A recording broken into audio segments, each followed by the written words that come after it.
إن شاء الله هنعمل طواجن المكرونة السريعة باللحمة المفرومة زي اللي بتتباع في محلات الكشري وبدون سلق المكرونة. يلا نشوف هنعمل إيه. هجيب حلة على النار فيها شوية من الزيت أو معلقة صغيرة من السمنة. هضيف عليها 3 بصلات مفرومين ناعم. هشوح البصلة، أنا مش عايزة لونها يصفر معايا. هضيف عليها نص كيلو من اللحمة المفرومة.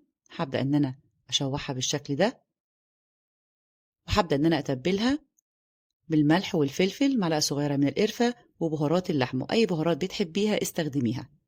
هبدأ إن أنا أقلبها، وهضيف عليها فلفل ألوان وفلفل أخضر بيديها طعم وريحة حلوة قوي.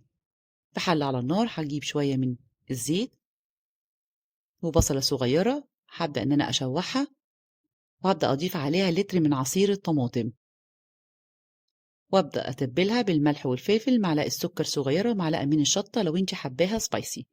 بقلبهم أول ما بياخدوا غلوة واحدة بس، أنا عايزة القوام معايا يكون خفيف. هبدأ أجهز أي طواجن عندك، بديها مصحة بسيطة من الزيت عشان لما أجي أقلب المكرونة تكون سهلة معايا. وهبدأ أوزع اللحمة بالشكل ده،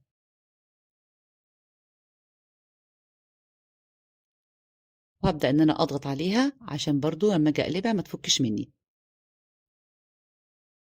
عندي هنا مكرونة أقلام، هبدأ إن أنا أوزعها في الطواجن، وما تقلقيش خالص المكرونة بتستوي ومبتتعجنش مني ولا حاجة.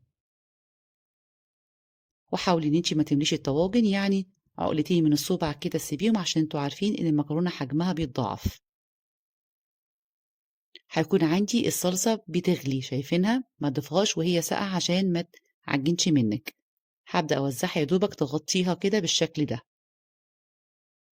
وأبدأ إن أنا أفكها بالمعلقة كده، عشان انتوا عارفين المكرونة على طول بتجمد معايا بسرعة.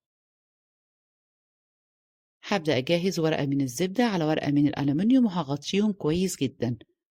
طبعا مجهزين الفرن قبلها بربع ساعة على درجة حرارة 200، الرف اللي فوق الصاج على طول، وطبعا بتختبريها استوت معاكي ولا لأ. وأول ما بتطلع معايا شايفين ما شاء الله حلوة جدا، ريحتها وشكلها جميل جدا. لو عجبكم الفيديو منسوش اللايك والاشتراك في القناة وتفعيل الجرس، وسيبولي تعليق حلو. سهلة وخفيفة، جربوها وبالهنا والشفا.